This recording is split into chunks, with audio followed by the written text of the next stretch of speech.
Welcome to the Great Detectives of Old Time Radio. From Orlando, Florida, this is your host, Adam Graham. In a moment, we're going to bring you this week's episode of Broadway's My Beat. But first, I want to encourage you, if you're enjoying the podcast, please follow us using your favorite podcast software. Today's program is brought to you in part by the financial support of our listeners. You can support the show on a one-time basis using the Zelle app to box 13 at greatdetectives.net and become one of our ongoing Patreon supporters for as little as $2 per month at patreon.greatdetectives.net. Now, from August 5th, 1951, here is the Howard Crawford murder case. This is Bob broadcasting from Topeka, Kansas, Hope, and thanking the sponsor of your regularly scheduled program for this 2-minute interruption. Ladies and gentlemen, in the last 10 years, I've visited many dramatic spots in this world. But just a few minutes ago, I returned from a tour of what was once North Topeka, Kansas. I've just seen block after block of total destruction. Streets caved in, buildings undermined and flattened. Entire new housing developments a shambles, with the houses jammed together like battered boxes.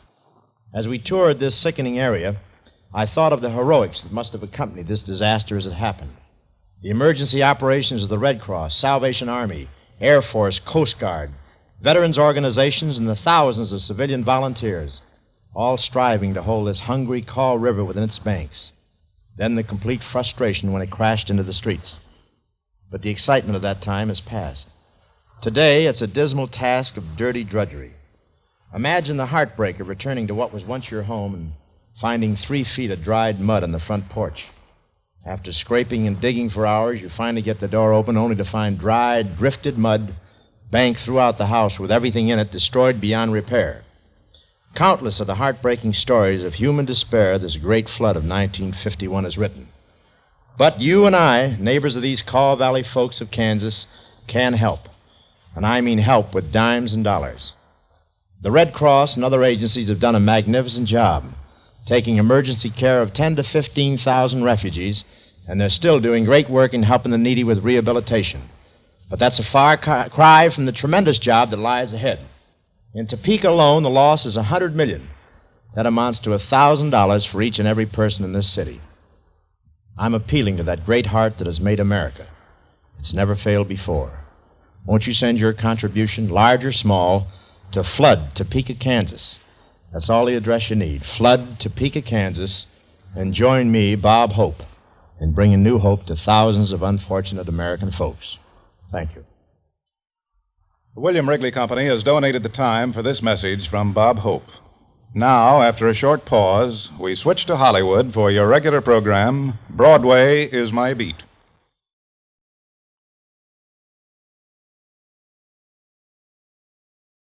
Wrigley Spearmint Chewing Gum, the refreshing, delicious treat that gives you chewing enjoyment, presents for your listening enjoyment...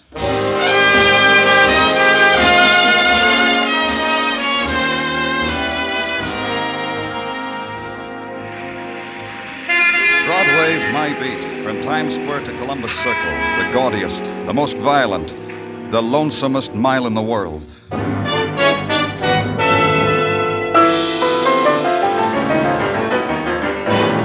Broadway's My Beat, the exciting drama of mystery and murder and the people who walk the Great White Way, with Larry Thor as Detective Danny Clover.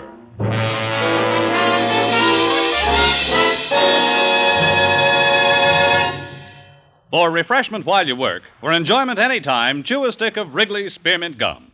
The delicious, long-lasting, real mint flavor of Wrigley Spearmint cools your mouth and freshens your taste. The good, smooth chewing helps keep you feeling fresh and alert, adds enjoyment to whatever you're doing. So indoors, outdoors, at work or play, enjoy chewing Wrigley Spearmint Gum. Wrigley Spearmint. Refreshing, delicious.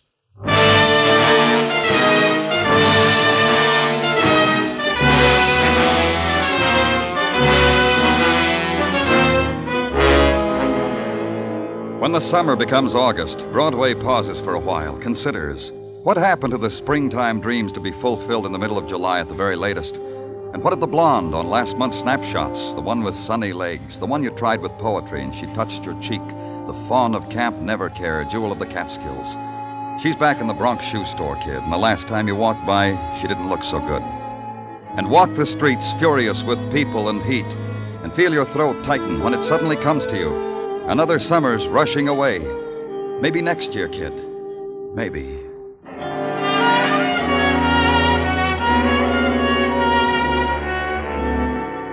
And uptown, east of Broadway, where I was, in the outdoor swimming pool catering also to the seekers after something or other, the crowd was divided into swimmers, non-swimmers, sand-sitters, ukulele players, and miscellaneous. And the man in the swimming trunks, lying on the concrete walk, the man who had drowned, and the police emergency crew working over him with a respirator, and the man from headquarters who had gotten there before me. They've been working on him for quite a while, Danny. Why'd you call me to come down, Muggavan? I asked the same question of Patrolman Kenny. It's like this, Danny. Kenny was flagged off his beat when this man was dragged out of the pool. Took off the man's locker check, went to the locker. For identification. The locker was empty. Forced? No, those locks answered with dime store skeleton key. Robbery gets a dozen calls a day from these pools. So you figure that man's drowning and his locker's being robbed had something in Maybe a coincidence, Danny. Maybe something else. I don't know. I wanted you to be here in case. Yeah, let's take a look.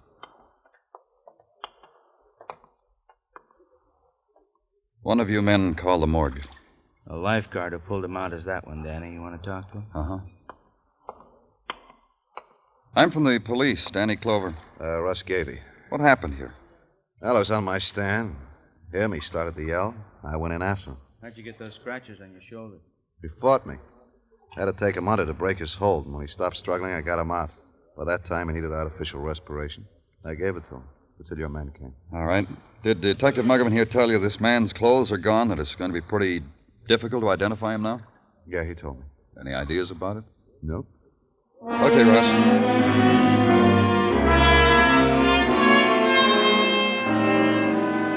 Back to the office at headquarters and sit with it. A man had been drowned in a public pool. From a policeman's point of view, worth only a quarter-page form in triplicate. However, the fact of his lockers being robbed may be something else again. Probably not. More forms. Then a couple of hours later, when the office gathers up its private shadows, a door opens. A man walks in. Danny, you busy? Come in, Dr. Sinsky. Sit down. Thank you. I just came from the autopsy room, Danny. And? Has that man brought in from the swimming pool, the drowned one, has he been identified, Danny? Not yet. What's in your mind? He was murdered. Murdered? How? Whoever administered artificial respiration to that man killed him as surely as if he had driven a knife into his heart. Dr. Sinsky... Gently, Danny, gently. I'll explain. Inside of the chest, Danny, is a delicate system of balances. Balances which cannot be upset. Else a man's heart will be affected and his lungs. What's that got to do with murder? Simply that the autopsy I just performed on the drowned man revealed small internal hemorrhages. Bruises of the muscles and bones of the chest from too active a manipulation. You mean that lifeguard didn't do... I mean he did a very bad job of artificial respiration. And that's why you call it murder? Not premeditated, of course, Doctor. This is not the question in your mind. You wanted to ask if it was premeditated, didn't you, Danny?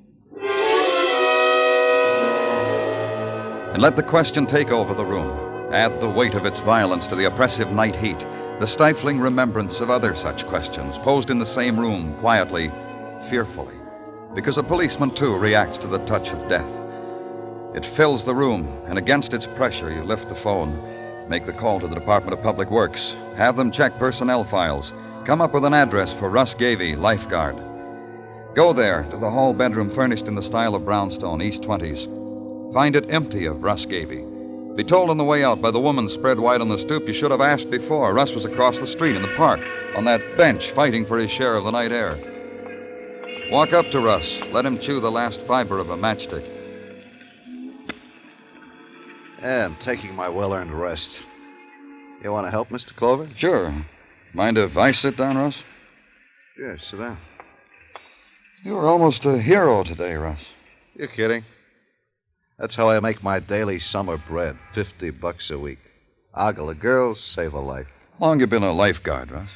Oh, 6, maybe 7 summers. Time out for a frolic on Anzio Beach. Then you've had a lot of experience saving people from drowning. My allotted share. The medical examiner down at headquarters says that man you tried to save... Yeah, I remember. Our medical examiner says he was murdered. Oh? How come? Our man says it was murder because artificial respiration wasn't applied properly. Well, your man is a smart man. But a 4-bit-a-week lifeguard does the best he can. He studies in classes. He follows a first aid manual. You call him a murderer because he didn't make out with one poor slob? You tell me, Russ. You murdered the man? Well, considering the percentage of lives that are saved and not saved by such as we, that's a question you may never be able to answer. How come? I'll keep trying, Russ. You won't mind, huh?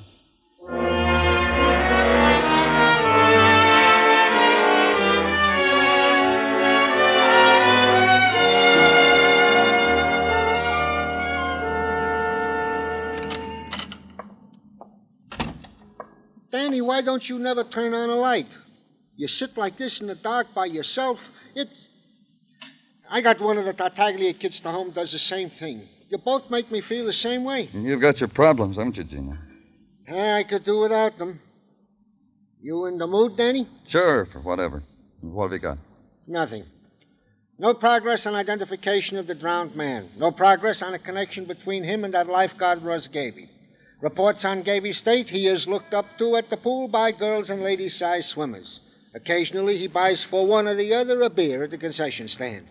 Occasionally, escorts one or the other type to her home, deposits her, goes to the newsstand, buys super-type magazines, goes to his room. Healthy, normal muscle boy. Maybe a murderer, Gino. Pardon me, Danny, but I must take odds. Sergeant Tartaglia speaking. Yes? Yeah, I got it. Hanson's Pawn Shop, East 34th. I told you I got it. They bother us with such... Such what, Gino? A man with a pawn shop got the news just in the midst of a nice conversation because somebody who works in a pool hocked a suit of clothes. Valuables. Look to this, Mr. Hanson, like stolen goods. On East 34th? Yeah. Then why bother yourself with it, Danny? Because maybe it'll give me the name of a murdered man.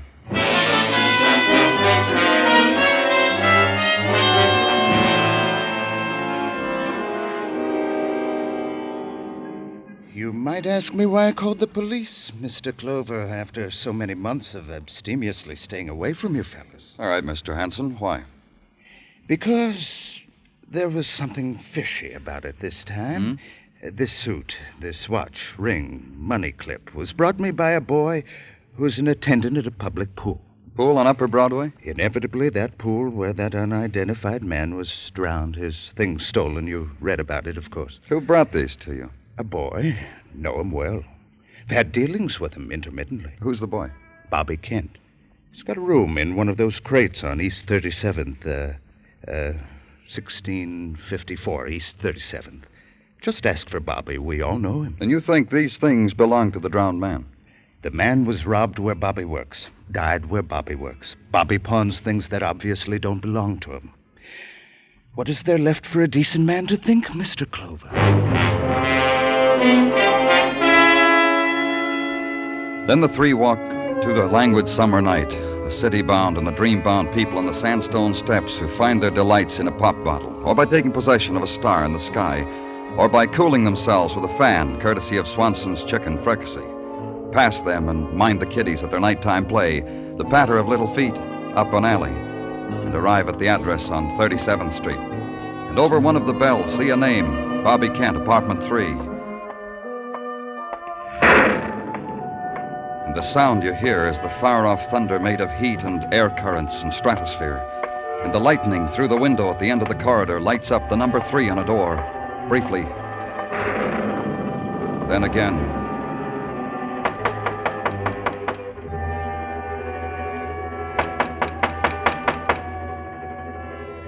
Bobby!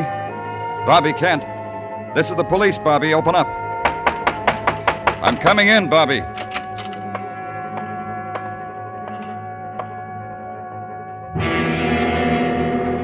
Bobby was in. His shirt was ripped, his face bloody, hands tied behind his back, belt around his neck, and the belt was strung over a pipe near the ceiling.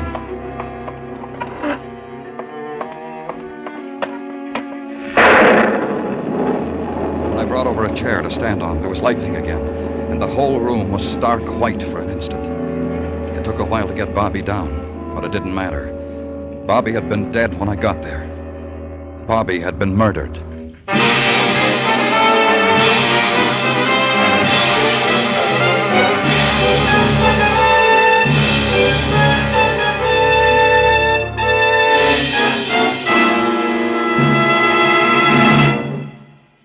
For refreshment while you work, for enjoyment anytime, chew a stick of Wrigley's Spearmint Gum.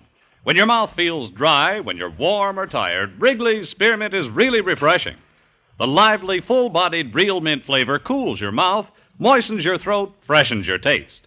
And the chewing itself gives you a little lift, helps you feel your best and do your best. So for chewing enjoyment plus pleasant refreshment, chew delicious Wrigley's Spearmint Gum. We now continue with Broadway's My Beat, written by Morton Fine and David Friedkin and starring Larry Thor as Detective Danny Clover.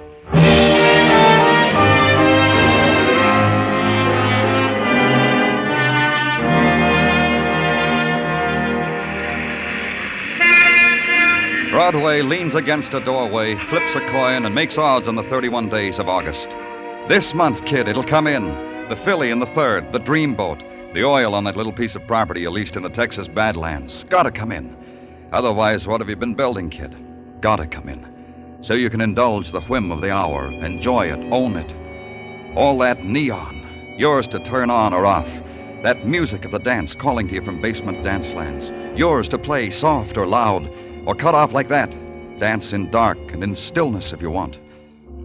The traffic signals pushing back the people. Yours to make say stop, go. You're a king, man, with headlines at your feet. Boy murdered, hung by belt in tenement room. Unknown man drowned in public pool. All yours, kid. Clean shuffle, a minute of luck, and it's all yours.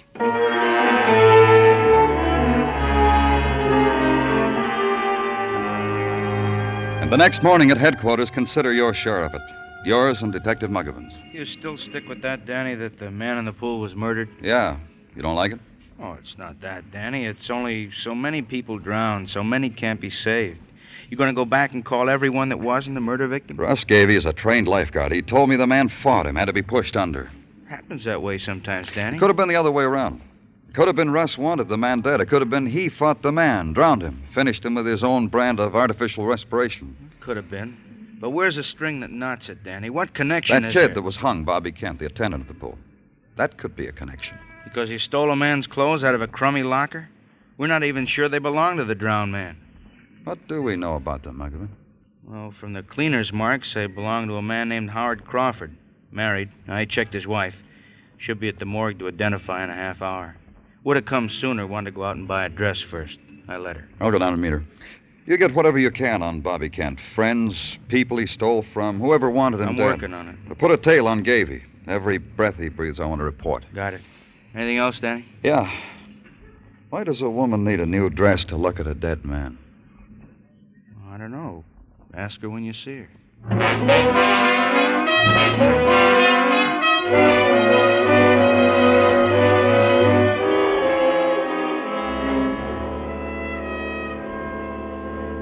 Are you ready, Mrs. Crawford? Waiting for you? All right. Just look at this man and tell me if he's... Okay. Put him back. He's mine. Can we get out of this place now? Of course. And through this door. You want to sit down on this bench for a minute? Or else, huh? Sure, I'll sit. What do you think of my husband, Mr. Clover? Can you imagine it? Howard getting himself a piece of marble in a police morgue. When did you see him last? I got out of a warm bed yesterday morning on account of the phone ringing. It was for Howard. He pinched my cheek, said, "Goodbye, honey, I'm going out of town." This happen often, his going out of town? In his line, salesman. And you didn't see him after that? Look, boyfriend, I was in the middle of a beauty exercise, bend-overs for the figure.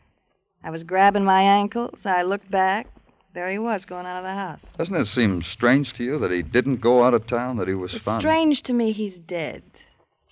But I'm going to get used to it. Who do you know had a reason for murdering him? Murder? Thought you said he drowned. Do you like to swim, Mrs. Crawford? You see this sunburn? You think I got it standing under a hot iron? Look at it, see? How you like it? Did you get it at that swimming pool uptown? Coney. I know a part of Coney where they carry a pretty good crowd. That's where this burn came from. There's a lifeguard at that pool. I go to Coney where they carry $1 million on a weekend. I don't confine me to public pools uptown. Did you have anything to do with your husband's death, Mrs. Crawford? Now, I'm a girl who's going to tell you the truth, boyfriend. Every time I've thought of it, I've wished Howard dead every hour on the hour. I'd have wished him dead on the half hour, too, but that's when the race results come over the radio. Howard, things have come true I've wished for him. That's all, Mrs. Crawford. You can get out of here now. And watch her reapply the lipstick and readjust her clothes and walk away from her dead to a summer rhythm that no longer held any part of him. A woman starting the new day fresh, the memories she had submitted to now happily dead on a marble slab. And at the end of the corridor, the street sunlight touching her face for an instant, darting away, leaving only pallor and the smear of scarlet on her lips.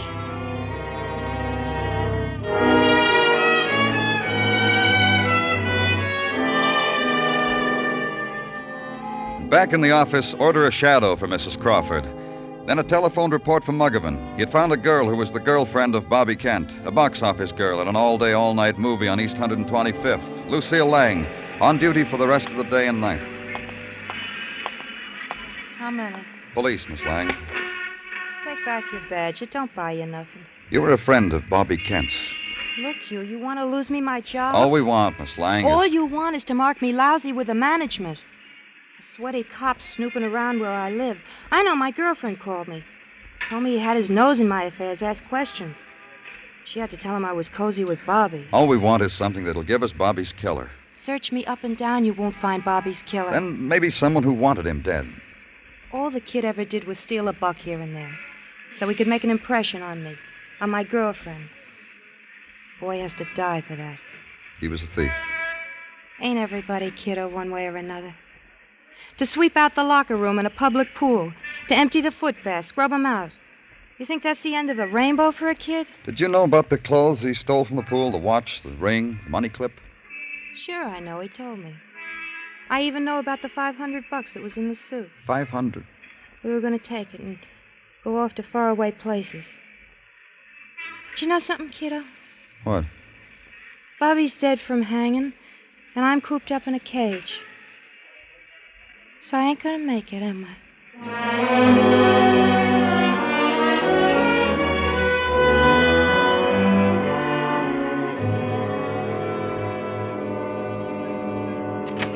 Danny? Oh, come on in, Muggavan. What do you want? An opinion? About what?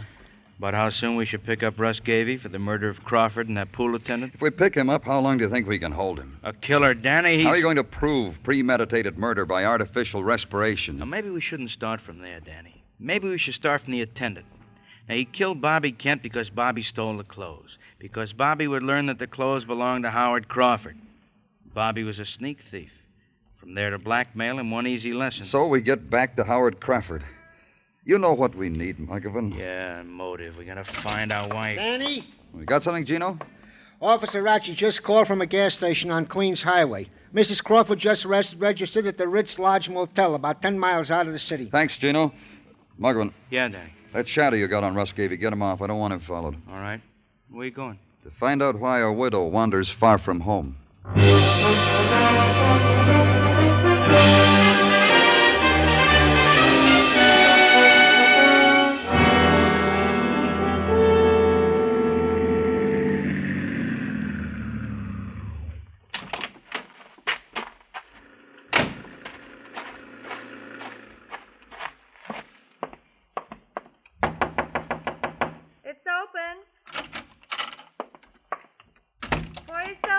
I'll be right in.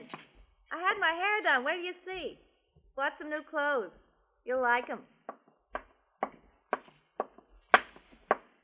Oh. You'll like them too, lover. You like them? Is that your going-away dress, Mrs. Crawford? It could be for that, too. You've got a home in Manhattan, Mrs. Crawford. What are you doing here? Where's your home, boyfriend, and what are you doing here? I wanted to talk to you. Me and my sunburn made an impression, huh? See, I got a flunky to follow me. You could have done it yourself. No uproar would have happened. Well, here we are. You still haven't answered my question. What are you doing here? Girl likes to get away sometimes. You'd be surprised how many phone calls I've gotten since Howard drank all that water. Here's a dime. Throw it in the radio. No? Then I'll throw it a dime. Yep, phone calls all day long. Now, it's your turn. Just to talk. Kill some time. Oh, that Kenton. Yeah, oh, what'd you say, lover? Nothing. I didn't say anything. Look, be a doll. Will you go away? Come back another day. I'll be here. Let's pick a Tuesday. Make it definite, huh? Why don't you go right now? Out the back way, through a window? Just get up. Hi, Russ. Got a little trouble. Come in, Russ. Close the door.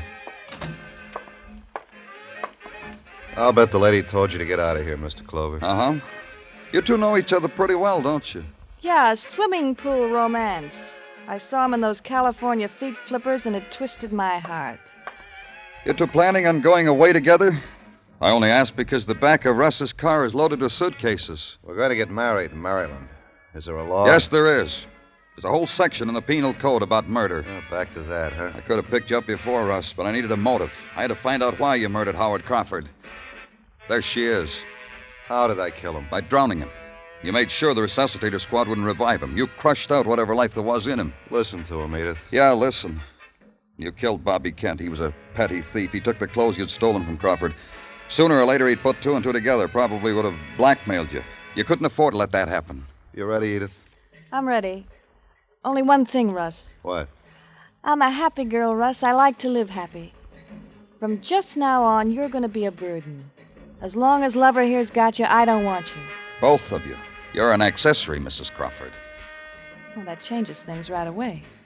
Russ. Yeah. Don't be a fool.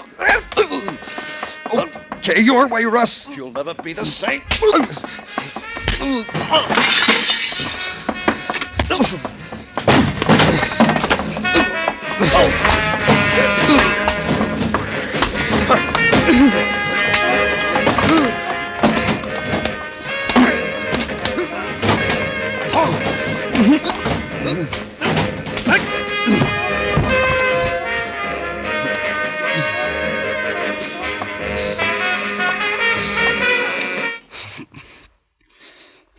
You ready to go back to town, Mrs. Crawford?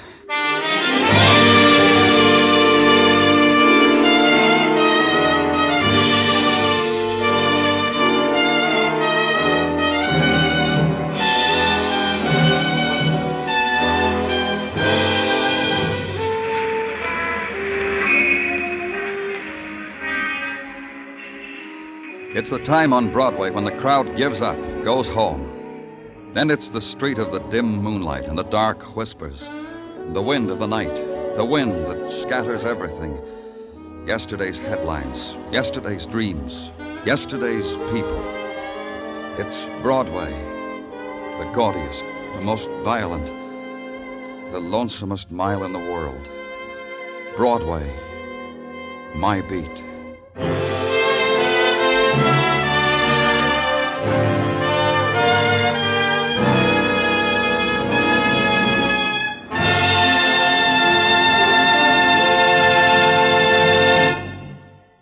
Remember, friends, for refreshment while you work, for enjoyment anytime, chew a stick of Wrigley's Spearmint Gum.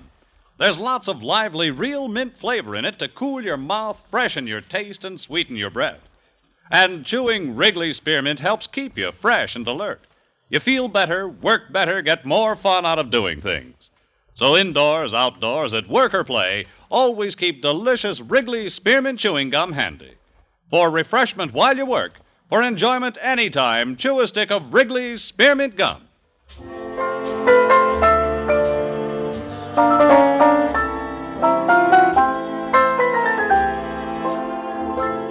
The makers of Wrigley's Spearmint Chewing Gum hope you've enjoyed tonight's story and that you're enjoying Wrigley's Spearmint Gum every day. We invite you to join us next week at the same time when Detective Danny Clover returns again with Broadway's My Beat. Broadway's My Beat, brought to you by Wrigley's Spearmint Gum, is produced and directed by Elliott Lewis, with music composed and conducted by Alexander Courage. The program is written by Morton Fine and David Friedkin, and stars Larry Thor as Detective Danny Clover, with Charles Calvert as Tartaglia and Jack Crucian as Muggavan. In tonight's cast, Mary Jane Croft was heard as Edith Crawford, Hy Averback as Russ Gavey, Stan Waxman as Mr. Hanson, and Michael Ann Barrett as Lucille Lang. Bob Stevenson speaking. This is the CBS Radio Network.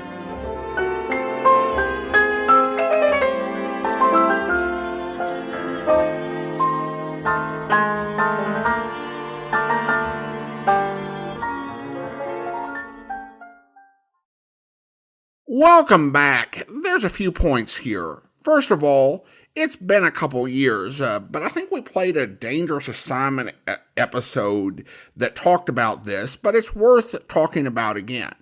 The event that Bob Hope was referencing at the top of the episode was the Great Flood of 1951. There was extraordinary rainfall on the Kansas River, and many of its tributaries overflowed their banks.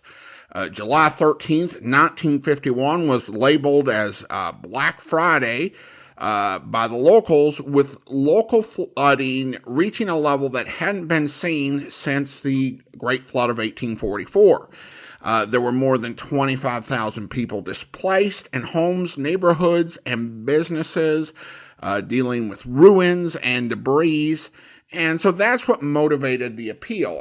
And the damage extended not just to Kansas, but also to Missouri, with damage of around $1 billion in 1951 dollars, obviously much higher today. And that was the reason for the appeal. And of course, it speaks to Bob Hope's role and national profile in the 1950s. Now, he is rightfully associated with his work with the USO, where he was such a key leader from World War II to the Persian Gulf War. And I'm not laughing because of any disrespect for Mr. Hope's work. I'm just laughing because my note said OSS, which would be an entire alternate history. But I digress. Bob Hope did not work with the OSS, but he did work with the USO. But if you listen to his radio programs from the late 1940s through the 50s, it really does express a broader amount of charitable concerns. It seems like every second or third episode, Hope was raising funds for a different cause or raising awareness of a different issue, whether it was some disaster relief or some international problem or just the typical red feather campaign. He was utilized by a lot of humanitarian causes, which I think reflected broader concern. It also reflected his popularity during that period as one of the biggest screen stars, in addition to being one of radio's highest rated comedians. Now, I have to say that the episode itself has one of the most far-fetched beginnings. First of all, Danny gets called into a drowning with the thought it's suspicious that the guy's locker was robbed. Now keep in mind, Danny is a lieutenant of homicide, and Mugovin's calling him based on that really should have kept the whole case to himself for a while. And then you have Dr. Sinsky's conclusion of homicide. Let's be clear. Could injuries result from resuscitation attempts? Absolutely, particularly since the methods that were used in the 40s and 50s tended to be a little more crude and rough. But the thing is that the injuries that Dr. Sinsky described are absolutely normal for even proper resuscitation attempts. And drowning itself could cause internal lung bleeding and chest strain. The delicate system of balances in the chest sounds really poetic, but that's just how modern medicine would have viewed things in the 1950s, and certainly not to the extent of saying confidently that it was murder. Now, we also have this great, fantastic line. Every time I've thought about it, I've wished Howard dead every hour on the hour. And I've wished him dead on the half hour too. But that's when the race results came over the radio. I mean, that line just cracks me up. That's probably the one line from Broadway's My Bait, which could have been something that was being reused from Pat Novak. Finally, on a really positive note, I love the final fight scene with the music. Now, if you watch TV shows in the late 50s and early 60s, they often have these terrific fight scenes with this jazzy music playing, oftentimes with the music edited in, though occasionally it'll be something live or a record. It's rarely tried over radio, and I think part of the reason for that is that it risks distracting from the audio of the fight that you're trying to present. But I think they did a really good job mixing it so that it actually complemented the fight scene. So nicely done on that. All right, listener comments and feedback now. And we have some comments regarding the Broadway's My Beat episode, Buddy Malpaw and the Jeweled Scimitar. Betsy writes, really great episode, very funny and sweet. And Elizabeth says, thank you from Mexico. Well, thank you so much. Appreciate you taking the time to leave those comments. Now it's time to thank our Patreon supporter of the day. Thank you to Margie, Patreon supporter since June 2016, currently supporting the podcast at the Detective Sergeant level of $7.14 or more per month. Thanks so much for your support. And that will do it for today. We will be back next Wednesday with another episode of Broadway's My Beat, but join us back here tomorrow for Dragnet, where... I don't know. He didn't seem to have any friends. He and his wife had only been in the city a year before she died. He was retired, you know. Yes, ma'am. We talked to some of the neighbors out there. They couldn't tell us much about him. Maybe some of the people he did business with might know something. Have you tried the neighborhood bank out there? I know that's where Mr. Dillon had his account. No, ma'am. We haven't yet. Well, I can give you the bank's address. That's about all, though. That's the only contact you know of? I'm afraid so, yes. I didn't know much about Mr. Dillon's private affairs. Whenever I talked to him, it seemed the only thing he had on his mind was his wife's death. He couldn't seem to get over it. Seemed like he didn't want to get over it. You mentioned that when you leased his home, Mr. Dillon took an apartment. Do you happen to have that address, Miss Banner? Well, I don't have it with me now, but I have it at home. I can call in and give it to you if you like. If you would, please. Certainly. Well, thank you very much, Miss Banner. You have our card. And when you hear anything at all from Mr. Dillon, we'd appreciate it if you'd call us. And surely, I'll call you right away. You think something could have happened to him? Well, it's possible. We don't know. All we have is the letter from his sister. It does seem kind of strange, doesn't it? He wasn't feeling too well. I wondered why he hadn't contacted me about sending the rent money to him. He was such a nice man, Mr. Dillon. I certainly hope nothing's happened to him. Well, you say he was very depressed about his wife's death, ma'am. Would you say that it was getting to be a little abnormal with him, maybe? Well, I wouldn't know about that, Sergeant, but I do know he brooded about it all the time. He felt that he'd lost everything. Didn't seem to want to go on. Mm-hmm. Did he ever give an indication that maybe he might take his own life? I mean, all this brooding over his wife? Well, no, nothing definite. Just depressed and moody all the time. Oh, now that I remember it, the last time I saw him, he did say something kind of funny. Yes, ma'am. What was that? It was the day before he left. We were talking about the rent money, and I asked him if I couldn't send it to him. He got kind of a strange look on his face. Yeah. He said, where I'm going, I won't need the money. I hope you'll be with us then. In the meantime, send your comments to box13@greatdetectives.net. Follow us on Twitter at Radio Detectives, and check us out on Instagram, instagram.com/greatdetectives. From Boise, Idaho, this is your host, Adam Graham, signing off.